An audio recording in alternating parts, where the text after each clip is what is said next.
What exactly is it besides the plot about a Blue Lock project that caused these players to soar to such heights? If Isagi was never invited, what could he have done to get to where he is now? Jinpachi, Isagi, and in particular Barou have the answers to this, but I'm going to come back to that in a moment because there's an idea you need to understand first. What do these four scenes have in common, and what do they have to do with you? Well, they all show some form of awakening or instant power up, and whilst these are fantastic to watch and I absolutely love these kind of scenes, I do have one slight issue with them. We see this idea everywhere in fiction of the Monumental event day. You just wake up one day, things will change and you'll go Super Saiyan, you'll suddenly have that confidence you've always wanted, that physique you've always admired, or the motivation you've been waiting for. But reality doesn't work that way. You can't just go to the gym, have one insane workout and be in shape. It takes years and years of consistent effort, and the motivation for that won't just suddenly hit you one day like a lot of people are hoping. However, that doesn't mean these scenes are completely wrong. Before joining Blue Lock, Isagi had no need to evolve as a player the way he did. He had no need to learn all these strategies and techniques because the competition simply wasn't intense enough. But at Blue Lock, just to survive, he has to look for every possible way to gain the tiniest advantage imaginable. He could have spent a lifetime outside of the building and likely never even thought about watching other players' eyes or how to develop his spatial awareness. Sometimes you need that intense situation to spark that change in you, but going back to what I said earlier, that kind of situation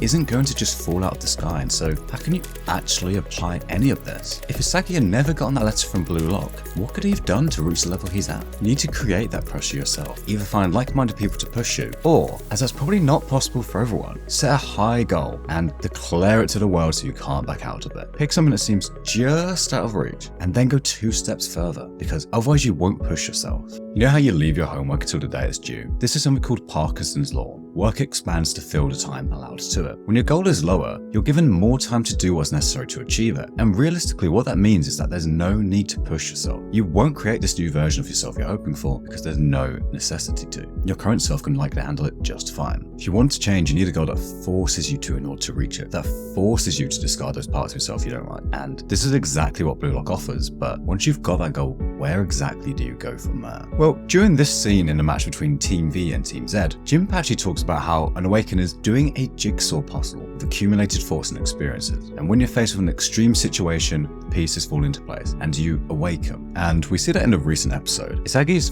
forced to look at what he currently can and can't do, and what he could begin to do, as his current self had absolutely no chance of winning against the King Barou. So he had no choice but to look for a way to improve himself. But, as mentioned earlier, it's unlikely to ever be anything as instant or dramatic as that. In reality, these things take time. But look at Barou. Given his physique and the fact that he's capable of doing this for presumably over an hour, he clearly spent a lot of time intensely training before even joining Blue Lock. Because you can't get ability like that without consistent long-term effort. It's not a short, intense burst. Now, I don't go to his exact motivation because the anime hasn't covered it yet, but I can assure you, as you can probably guess from the fact that he calls himself the King, he is incredibly ego-based. He's meticulous over the details such as his sleeping pattern, having a regular early bedtime instead of staying up late because he's aware that being the king of the pitch is what's most important to him. Now, I'm not saying you have to go as far as Barou, but this one in particular hit me because I've got into an awful habit of sitting on my phone for a couple hours in bed, both before and after going to sleep. However, I can't continue to do that if I want to hit my new goal of 50,000 subs. It makes me tired and fries my dopamine receptors, making it very, very difficult to work on videos. So effectively, with this new goal, I no longer have a choice but to get up and get to work or take care of myself so I'm in the right mindset to create these kind of videos. And I've spoken about this in this video here, that this is a great thing because I love making these videos, but I get no joy after scrolling for my phone. I'm letting it get in the way of what I actually want to be doing. And so I'm using my ego, my belief that I could actually hit 50,000 subs by 2024 to push me to stop doing things that aren't making me happy and start doing things that are. Now, this video's gone in a lot of different directions, so I'm going to end up by saying that whilst of course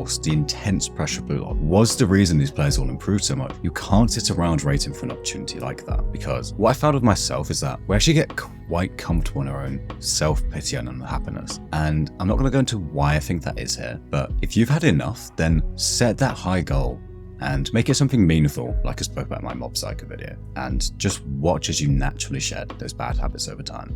That is how to use ego.